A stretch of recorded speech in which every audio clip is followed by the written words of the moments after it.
Hello everyone, आप सभी कैसे हैं। उम्मीद करता हूँ आप सभी बहुत अच्छे होंगे।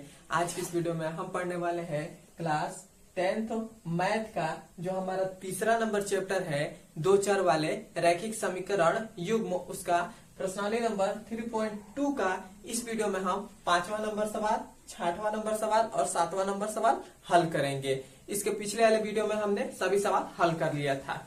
तो आइए अब हम इस सवाल को हल करते हैं। यह हमारा 5वां नंबर सवाल कर रहा है, एक आयताकार बाग जिसकी लंबाई चौड़ाई से 4 मीटर अधिक है, अर्ध परिमाप 36 मीटर है, तो बाग की विमाएं ज्ञात कीजिए। हमसे इस क्वेश्चन में कह रहा है एक आयताकार बाग है, एक आयताकार बाग है। जैसे यहाँ पर ये हमारा एक आयताकार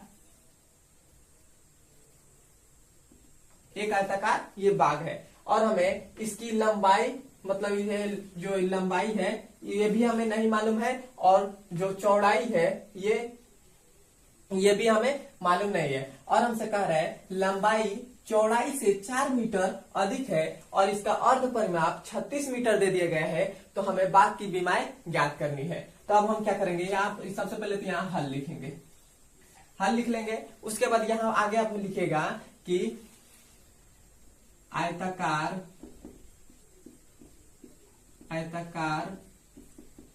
बाग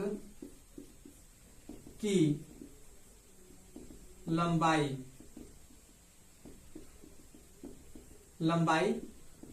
x मीटर है। इतना पहले लिख लेंगे क्योंकि हमें आयताकार बाग की लंबाई नहीं मालूम है और चौड़ाई भी नहीं मालूम है, और जब तक ये दोनों हमें मालूम नहीं हो जाता तब तक हम इसकी विमाएं भी हम ज्ञात नहीं कर पाएंगे। तो सबसे पहले तो हम आयताकार बाग की लंबाई मानेंगे x मीटर है। इतना हो गया। उसके बाद अब हम लिखेंगे तथा, यहाँ पे लिखेंगे तथा चौड़ाई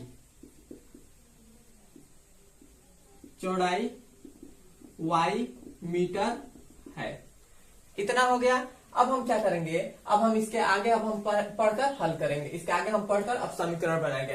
अब हमसे कह रहा है कि एक आयताकार बाग जिसकी लंबाई चौड़ाई से 4 मीटर अधिक है, मतलब लंबाई, तो लंबाई को हमने क्या माना था x, तो यहाँ पे हो जाएगा x। और क्या माना था चौड़ाई हमारा क्या है तो y है, तो ये हो जाएगा y। और क्या कर रहा है चौड़ाई से 4 मीटर अधिक है, तो इसमें हम क्या करेंगे +4 जोड़ देंगे और इधर हो जाएगा बराबर। इसे मानेंगे समीकरण नंबर 1। यह हो गया हमारा समीकरण नंबर 1 बन गया।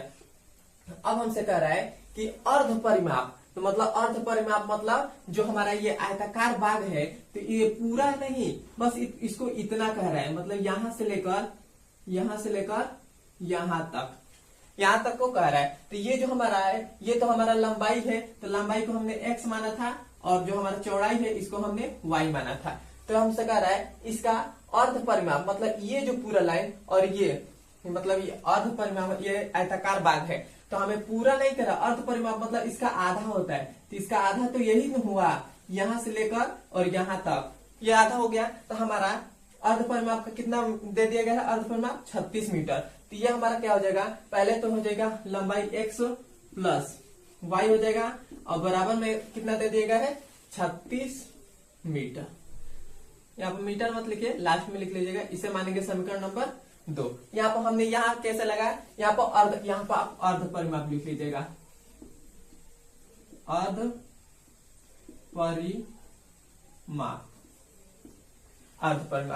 परिमाप x प्लस y बराबर 36 मीटर। इतना हो गया। हमने अर्ध परिमाप कहां से निकाला, अर्ध परिमाप मतलब ये आयताकार एक बाग है, इसका अर्ध परिमाप मतलब इसका आधा होता है, यहां से लेकर और यहां तक। तो इसकी लंबाई कितनी है x और चौड़ाई कितनी है y, तो इन दोनों को जोड़ने के बाद कितना आ रहा है 36 मीटर आ रहा है। अब हमारे पास समीकरण मिल गए। अब हम क्या करेंगे, अब हम इस पहले वाले समीकरण को लेंगे। तो हमारा पहला वाला समीकरण क्या हो जाएगा, ये हो जाएगा x बराबर y प्लस 4। ऐसे हमने ये समीकरण ले लिया। अब हम यहाँ से x का मान मानेंगे 0। यहाँ पर हम x का मान मान लेते हैं 0। यदि जब हम x का मान मान लेते हैं 0 तब हमारे पास क्या आ जाएगा, ये तो हो जाएगा 0 इक्वल टू क्या हो जाएगा y प्लस 4 हो जाएगा। इतना हो गया। अब हम इस 4 को इधर भेजेंगे तो इधर हमारा प्लस में है, तो इधर जाएगा तो क्या हो जाएगा, माइनस में हो जाएगा। तो ये हो जाएगा माइनस का 4 और इसको हो जाएगा y। तो हमारे पास क्या मिला बिंदु, पहला बिंदु क्या मिला, 0 कामा माइनस का 4। ये हमारा पहला बिंदु मिल गया। इतना हो गया। अब हम क्या करेंगे, एक बार हम y का मान 0 मानेंगे। y का मान जब हम 0 मानेंगे तो यहाँ पर क्या हो जाएगा, यहाँ पर तो हो जाएगा x और इक्वल टू में y की जगह पर हमने 0 रखा है, 0 माना है तो 0 हो जाएगा और यहाँ प्लस का 4 है, तो x का मान हमारे पास कितना आ जाएगा, x का मान हमारे पास 4 आ जाएगा। तो बिंदु क्या मिला हमारे पास, 4 कामा 0। ये हमारे पास बिंदु मिल गए। अब हमारे पास पहले वाले समीकरण से 2 बिंदु मिल गए, पहला ये और दूसरा ये। अब हम फिर से क्या करेंगे, ये दूसरे वाले समीकरण को लिखेंगे। यहाँ पर दूसरा वाला हमारा समीकरण है x प्लस वाई बराबर क्या है, 36। ये हमारा दूसरा नंबर समीकरण है। इतना हो गया। अब हम क्या करेंगे, अब हम यहाँ पर भी x का मान यहाँ पर 0 मान ले रहे हैं, x का मान 0 मान ले रहे हैं, तब क्या हो जा रहा है, तो यहाँ पर तो हो जाएगा x का वजह 0 प्लस y बराबर हो जाएगा 36। तो ये हमारे पास y बराबर क्या आ जाएगा, 36। तो हमारा दूसरा बिंदु क्या, इसका पहला दूसरा वाले समीकरण का पहला बिंदु क्या मिला, 0 कामा 36। यह हो गया। अब हम क्या करेंगे, अब हम फिर से x का मान माने थे 0, तो अब हम y का मान मानेंगे 0। तो यदि हम y का मान 0 मान रहे हैं तब हमारे पास क्या आ जाएगा, ये हो जाएगा x प्लस 0 बराबर में हो जाएगा 36। यहाँ पर बस हमने यहाँ पर y की जगह पर हमने 0 रख दिया और कुछ नहीं किया। अब हमारे पास x बराबर फिर से क्या आ जाएगा, 36। तो दूसरा हमारे पास बिंदु क्या मिला, वो मिला 36 कामा 0। ये हमारे पास बिंदु मिल गए। अब हमें पहले वाले समीकरण का 2 बिंदु मिल गए, ये और दूसरे वाले समीकरण का ये और ये बिंदु मिल गए। अब हम क्या करेंगे, अब हम ग्राफ बनाएंगे। यहाँ पर हम ग्राफ बना दे रहे हैं।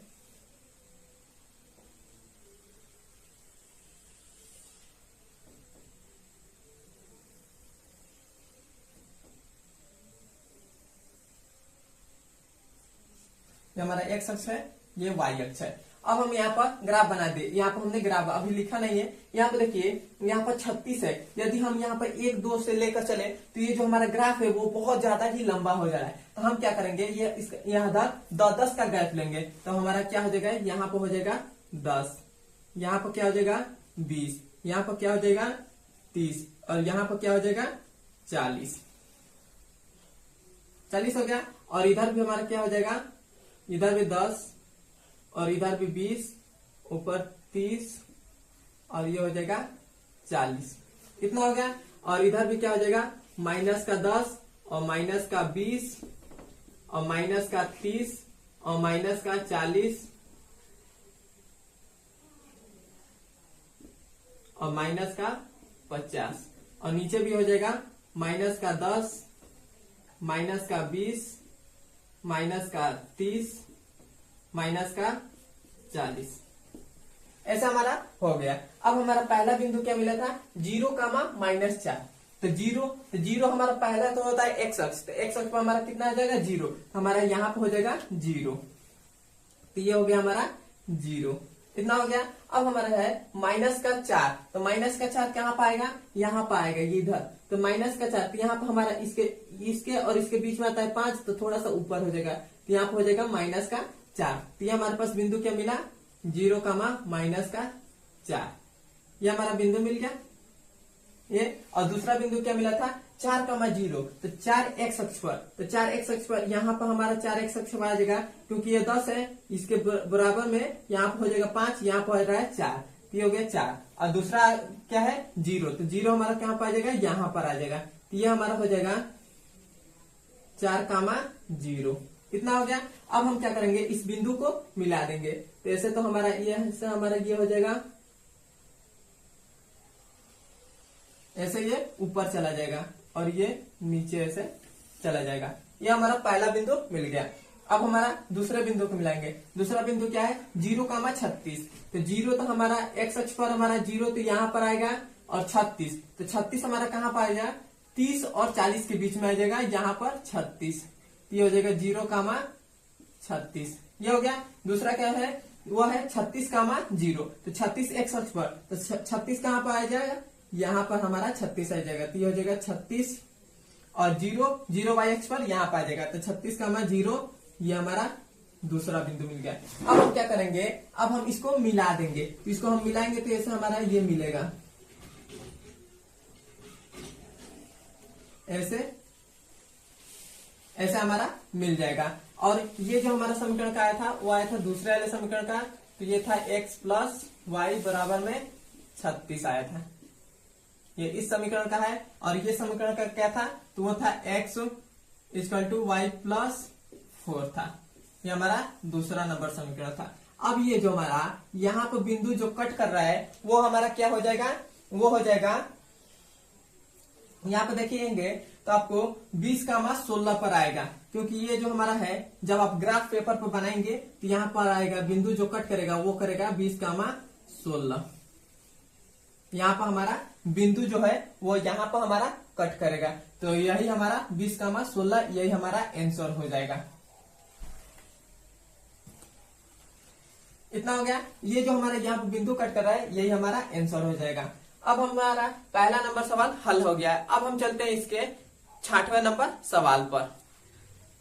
यह हमारे पास 60वां नंबर सवाल है। 60वां नंबर हमसे सवाल कर रहे हैं, एक रैखिक समीकरण 2x प्लस 3y माइनस का 8 इक्वल टू 0 दी गई है, तो दो चरों में एक ऐसी और रैखिक समीकरण लिखिए ताकि प्राप्त युग्म का ज्यामितीय निरूपण जैसे कि प्रतिच्छेदी करती रेखा है या समांतर रेखाएं है या संपाती रेखाएं है। मतलब हमसे इस क्वेश्चन में कह रहा है कि ये तो हमारा पहला एक समीकरण दे दिया गया और हमें एक ऐसे समीकरण लिखना है जो प्रतिच्छेदी हो, मतलब इसके साथ एक और ऐसा समीकरण लिखना है जो प्रतिच्छेदी भी हो, फिर से वो समीकरण प्राप्त हो जाएगा, तो फिर से इसको लेकर एक और ऐसे समीकरण भी बनाना है जो समांतर हो और एक और वैसे ही बनाना है जो संपाती हो। तो हम इसका क्या करेंगे, तो हमारा प्रतिच्छेदी रेखाएं कब होती है, जब हमारा a1 बट्टा a2 बराबर नहीं होता है b1 बट्टा b2, तो उस समय जो हमारा समीकरण बनता है वो हमारा प्रतिच्छेदी रेखाएं बनती है।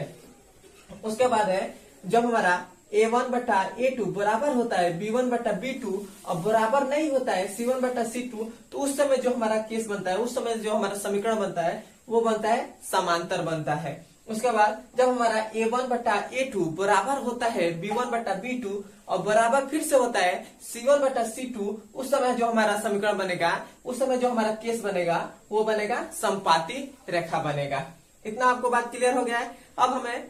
अब तो आप जान चुके हैं कि प्रतिच्छेदी रेखाएं किसे कहते हैं, प्रतिच्छेदी रेखाएं कब बनेगा और समांतर रेखाएं कब बनेगा और संपाती रेखाएं कब बनेगा।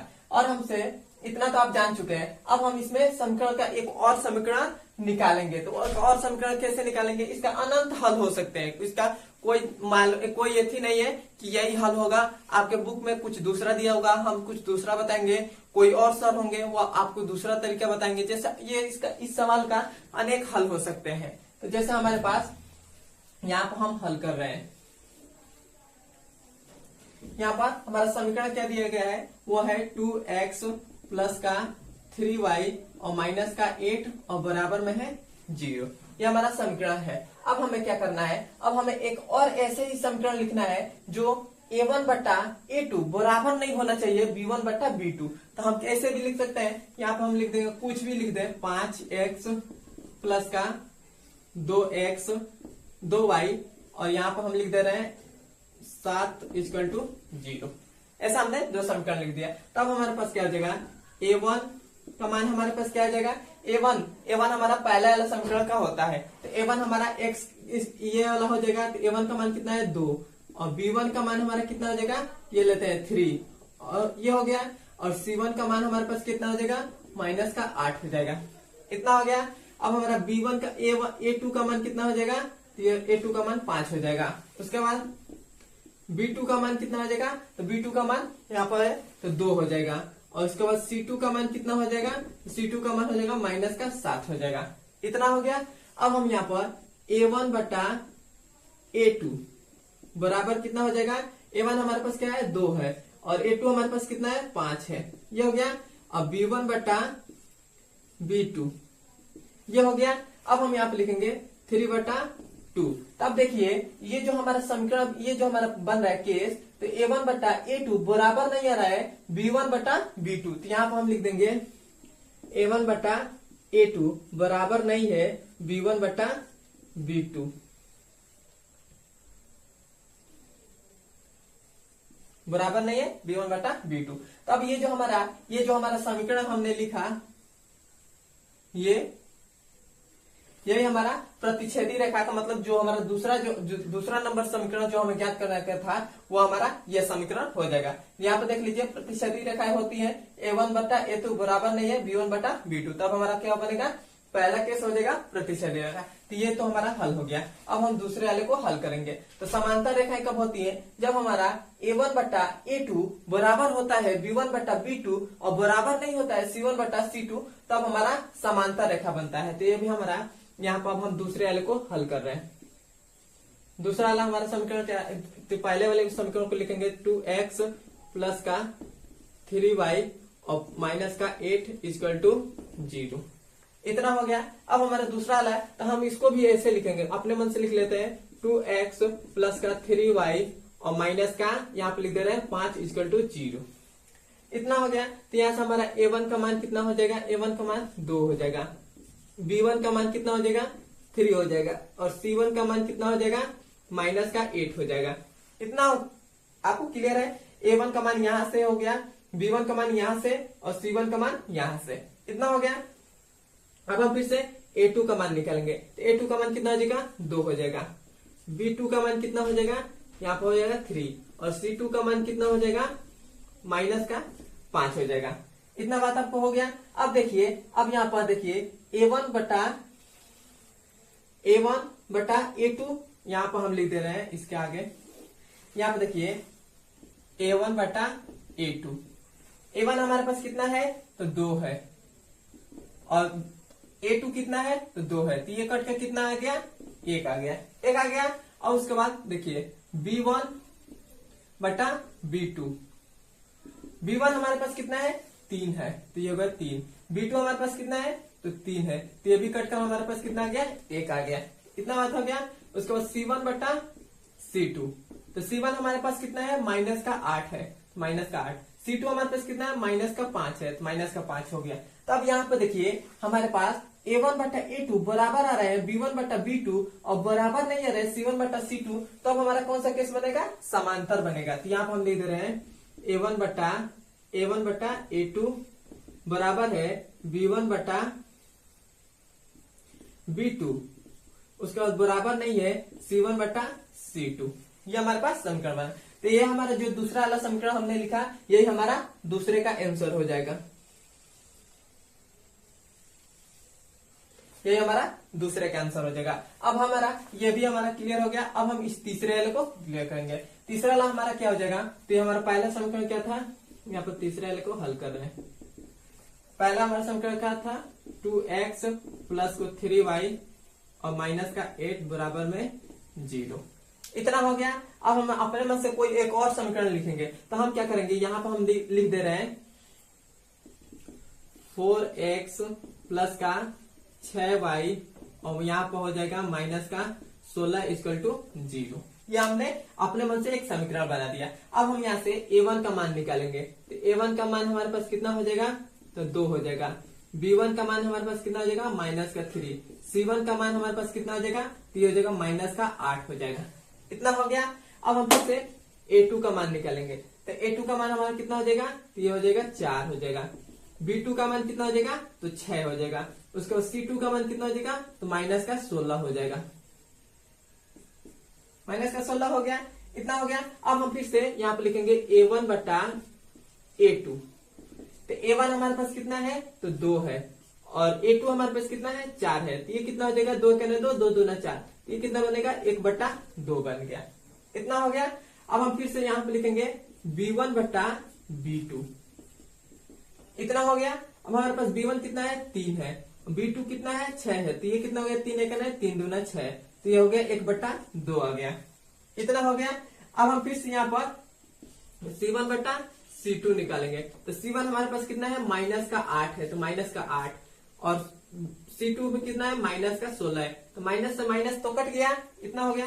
और 8 एक 8, 8 दूना 16, तो ये कितना आ गया, 1/2 आ गया। तो यहाँ पे देखिए A1/A2 का मान भी 1/2 है, B1/B2 का मान भी 1/2 है, C1/C2 का मान भी 1/2 है। तो यहाँ पे हमारा क्या बनेगा, वो बनेगा A1/A2 बराबर है B1/B2 और बराबर है C1/C2। इतना हो गया। तो अब हमारा तीनों बराबर है, तो ये जो हमारा केस बनेगा वो क्या हो जाएगा, समपाती रेखाएं हो जाएंगी। तो हमारा ये जो हमारा ये समीकरण अपने मन से हमने लिखा है, यह हमारा तीसरे का आंसर हो जाएगा। इस सवाल का मतलब अनेक हल हो सकते हैं। यहाँ पर हम क्या करें, यहाँ पर बस क्या करते हैं, बस यहाँ पर A1 और A2 बराबर नहीं होने देते हैं B1/B2। अपने मन से कोई भी समीकरण बनाकर बस हमें इतना करना होता है कि A1/A2 बराबर नहीं होने देने होता है B1/B2। इसमें भी बस ये दोनों बराबर होना चाहिए, ये बराबर नहीं होना चाहिए। इस तीसरे वाले में तीनों बराबर होना चाहिए। इतना बात आपको क्लियर हो गया। अब हम चलते हैं इसके 7वें नंबर सवाल पर। यह हमारे पास 7वां नंबर सवाल है। 7वां नंबर हमसे सवाल कर रहा है, समीकरण x - y + 1 = 0 तथा 3x + 2y - 12 = 0 का ग्राफ खींचिए। x अक्ष और इन रेखाओं से बना त्रिभुज के शीर्षों के निर्देशांक ज्ञात कीजिए और त्रिभुजाकार पटल को छायांकित कीजिए। मतलब हमसे इस क्वेश्चन में कह रहा है कि ये जो हमारा दो समीकरण दिया गया है, इसके हमें ग्राफ बनाना है। और जब हमारा ग्राफ बनेगा तो एक उसमें त्रिभुज बनेगा, तो उस त्रिभुज का हमें शीर्षों के निर्देशांक ज्ञात करनी है। उसके बाद जो हमारा त्रिभुज हुआ है उसके पटल को छायांकित करना है। तो सबसे पहले हमें जो पहला नंबर क्वेश्चन में कह रहा है उसको हल करेंगे। मतलब इसमें 3 सवाल दे दिए गए। पहला तो कह रहा है कि ग्राफ खींचिए, दूसरा नंबर कह रहा है कि जो त्रिभुज बनेगा उसके शीर्षों का निर्देशांक ज्ञात कीजिए, और तीसरा नंबर कह रहा है जो त्रिभुजाकार पटल होगी उसको छायांकित कीजिए। तो सबसे पहले हम पहला नंबर को हल करेंगे। पहले तो हमें ग्राफ का है तो ग्राफ बनाएंगे। तो हमारा पहला क्या है, वो समीकरण है x माइनस वाई + 1 बराबर में 0। ये हमारा पहला वाला समीकरण है। दूसरा समीकरण क्या है, वो है 3x प्लस का 2y और माइनस का 12 = 0। ये हमारा दूसरा वाला समीकरण है। अब हम क्या करेंगे, अब हम यहाँ पे लिख रहे हैं पहले वाले समीकरण से, x - y + 1 बराबर में 0। ये हमारा पहला समीकरण है। ये हो गया। अब हम यहाँ से क्या करेंगे, यहाँ से हम x का मान यदि 0 मान लें तब हमारे पास क्या आ जाएगा, 0 - y + 1 बराबर में 0। अब हम y को इधर भेज दें, इस y को इधर भेज दें, तब हमारा क्या हो जाएगा, तो ये हो जाएगा 1 = y। तो हमारे पास y का मान कितना आ गया, 1 आ गया। तो पहला बिंदु क्या मिला, 0,1 मिल गया। इतना आपको बात क्लियर है। अब हम फिर से y का मान मानेंगे। तो यहाँ पर हम y का मान यदि हम 0 मान लें, y का मान 0 मान लें, तब हमारे पास यहाँ पर क्या आ जाएगा, तो ये हो जाएगा x - 0 प्लस में हो जाएगा 1 बराबर में 0। तो ये हो जाएगा x बराबर क्या हो जाएगा, -1 हो जाएगा। इतना हो गया। यहाँ पर -1 यहाँ पर कैसे आया, यहाँ पर 1 इधर प्लस में था तो बराबर के इधर आएगा तो क्या हो जाएगा, माइनस हो जाएगा। और ये माइनस का 0 था तो ये तो खत्म ही हो गया। तो अब हमारे पास x का मान भी आ गया -1। तो दूसरा बिंदु क्या मिला, -1, 0। दूसरा बिंदु मिल गया। इतना हो गया। अब हम इस दूसरे वाले समीकरण से ज्ञात करेंगे। तो दूसरा वाला समीकरण क्या है, वो है 3x प्लस का 2y और माइनस का 12 = 0। ये हमारा दूसरा वाला समीकरण है। तब हम क्या करेंगे, यहाँ पर हम x का मान यदि 0 मान लें, x का मान 0 मान लें, तब हमारे पास क्या हो जाएगा, ये तो बनेगा 3 × 0 प्लस में 2y और इधर हो जाएगा माइनस का 12 = 0। इतना हो गया। अब 3 का 0 में गुणा करेंगे तो 0 ही आएगा, तो वो तो खत्म है। तभी हमारे पास क्या बचेगा, 2y और माइनस का 12 बराबर 0। अब हम इस -12 को इधर भेजेंगे, तो इधर हमारा माइनस का है 12 है, इधर आएगा तो क्या जाएगा, प्लस का 12 हो जाएगा। तो ये हो जाएगा 2y और इधर हो जाएगा 12। इतना हो गया। अब हम इस 2 को इधर भेजेंगे, इधर गुणा में तो इधर जाएगा तो क्या जाएगा, भाग में हो जाएगा। तो y बराबर क्या हो जाएगा, 2 हो जाएगा, और 2 एकने 2 और 2 छक्के 12। तो y का मान कितना आ गया? 6 आ गया। 6 आ गया। तो हमारे पास दूसरा बिंदु क्या मिला? वो मिला 0,6। ये हो गया दूसरे वाला समीकरण का पहला बिंदु, ये मिल गया। अब हम फिर से y का मान यदि हम 0 मान लें, तब हमारे पास समीकरण, तब हमारे पास बिंदु क्या प्राप्त होता है देखते हैं। तो यहाँ पर हो जाएगा 3x प्लस 2 गुणे 0, और यहाँ पर हो जाएगा माइनस का 12 इक्वल टू 0। यहाँ पर इस समीकरण से हमने लिखा, बस हमने क्या किया, बस y की जगह पर हमने 0 रख दिया है और कुछ नहीं किया है। अब हमें यहाँ पर क्या हो जाएगा 3x, और ये तो हमारा खत्म ही हो जाएगा, क्योंकि 2 का 0 में गुणा करेंगे तो 0 हो जाएगा, तो वो तो खत्म है। ये हो जाएगा फिर से माइनस का 12 इक्वल टू 0। अब हम इस माइनस 12 को इधर भेजेंगे, तो ये हो जाएगा x 3x इक्वल टू हो जाएगा 12, प्लस का 12 हो जाएगा, क्योंकि इधर आएगा तो क्या हो जाएगा, प्लस में आ जाएगा। अब हम इस 3 को भी इधर भेजेंगे, तो x बराबर क्या हो जाएगा 12/3। 3 मेरा भाग में कैसे आ गया, इधर गुणा में था, इधर आएगा तो भाग में हो जाएगा।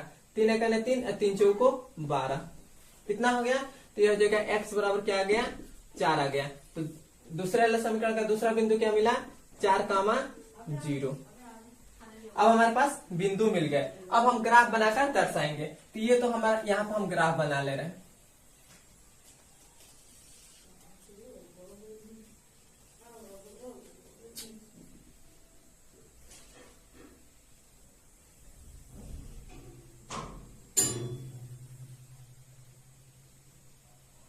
ये हमारा ग्राफ है, ये x अक्ष है और ये y अक्ष है। यहाँ पर हो जाएगा 1, यहाँ पर 2, यहाँ पर 3, यहाँ पर 4, यहाँ पर 5 और यहाँ पर 6, और इधर भी हो जाएगा 1, 2, 3, 4, 5 और 6, इतना हो गया। और इधर हो जाएगा माइनस का 1, माइनस का 2, माइनस का 3, माइनस का 4, माइनस का 5, आगे तक जाएगा। ये हो जाएगा माइनस का 1, माइनस का 2, माइनस का 3, माइनस का 4, माइनस का 5, इतना हो गया। अब हम इस बिंदु को दर्शा देंगे। तो पहला हमारे समीकरण का पहला बिंदु क्या मिला था, 0,1। तो 0 हमारा पहला वाला x अक्ष होता है, दूसरा y अक्ष होता है। तो x अक्ष पर 0, तो x अक्ष पर ये हमारा इस लाइन पर हमें 0 कहाँ पाएगा, तो यहाँ पर आ जाएगा, यहाँ पर आएगा, तो ये हो गया यहाँ। अब हमारा 1 y अक्ष पर, तो 1 हमारा क्या पा रहा है, तो यहाँ पर आ रहा है, यहाँ पर आ जा रहा है। तो ये जो हमारा है वो बनेगा 0,1। अब हम फिर से दूसरे को देखेंगे, माइनस का 1,0। तो माइनस का 1 x अक्ष पर, पहले वाले पर x अक्ष है, तो माइनस का 1 कहाँ पर आ रहा है, तो यहाँ पर आ रहा है। 0 y अक्ष पर 0, दूसरा वाला y अक्ष होता है, तो 0 y अक्ष कहाँ आएगा, यहाँ पर आएगा। तो ये हमारा हो जाएगा माइनस का 1,0, इतना हो गया। अब हम इसको मिला देंगे, इसको हम मिलाएंगे तो ऐसे हो जाएगा, ये तो नीचे चला जाएगा और ये ऊपर जाएगा, ऐसे, इतना हो गया। अब हम फिर से दूसरा वाले समीकरण का मिलाएंगे। तो दूसरे वाले समीकरण का पहला बिंदु क्या मिला था, 0,6। तो 0 x अक्ष पर, तो x अक्ष पर यहाँ पर हो जा रहा है, और 6 y अक्ष पर कहाँ पर आ रहा है, तो यहाँ पर आ रहा है। तो ये हो जाएगा 0,6 हो गया, इतना हो गया। दूसरा वाला समीकरण, दूसरा बिंदु क्या मिला था, 4,0। तो 4 x अक्ष पर, तो यहाँ पर हमारा आता है, और y अक्ष पर 0, तो यहाँ पर आ जाएगा। तो ये हो जाएगा 4,0, ये हो गया। अब हम इसको मिला देंगे, इसको हम ऐसे मिलाएंगे तो ये हमारा क्या आ जाएगा, ये हमारा ऐसे मिल गया, इतना हो गया। अब हम क्या करेंगे, ये जो हमारा बिंदु कट कर रहा है, ये हमारा करेगा, जब हम ग्राफ पेपर पर बनाएंगे तब ये जो हमारा बिंदु कट करेगा वो करेगा 2,3 पर, 2,3 पर कट करेगा। हाँ, 2,3 पर कट करेगा। जब हम ग्राफ पेपर पर बनाएंगे, मतलब जो इंचिंग से एकदम खांच कर, तो हमारा ये जो बिंदु कट कर रहा है, ये मतलब जो रेखा कट कर रही है, ये 2,3 पर कट करेगी, मतलब इसके सामने और इस 3 के सामने, इतना हो गया। अब हमसे पहला तो हल हो गया। अब हम क्या करेंगे, अब हम दूसरा देखेंगे। कह रहा है x अक्ष और इन रेखाओं से बने त्रिभुज, इन रेखाओं से बने त्रिभुज, मतलब ये देखिए ये हमारा एक त्रिभुज बन रहा है, ये और ये और ये हमारा एक त्रिभुज बन रहा है। अब हमें त्रिभुज के शीर्षों मतलब ये और ये शीर्षों के निर्देशांक, मतलब हम एक त्रिभुज बन रहा है तो इसको मान लेते हैं ए, इसको बी, इसको सी।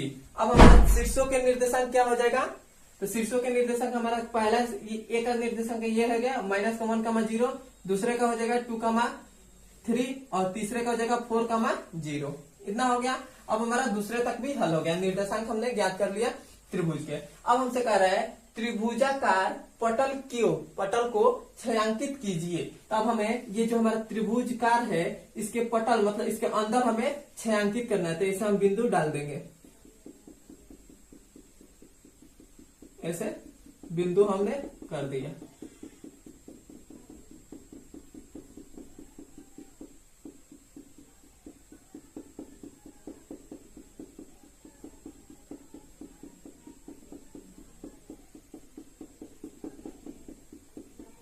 यह हमारा छायांकित हो गया, यह हमारा छायांकित हो गया। अब हमारा यही आंसर हो जाएगा। यहां तक आपको समझ में आया है तो कमेंट में बताएं कि हाँ समझ में आ गया है, नहीं समझ में आया तो वो भी बताएं। मैं और कोशिश करूंगा और अच्छे से समझाने के लिए। अब हम मिलते हैं इसके अगले नंबर वीडियो में, और हमारे चैनल पर नए हैं तो हमारे चैनल को सब्सक्राइब भी कर दीजिएगा। मिलते हैं अब इसके अगले नंबर वीडियो में।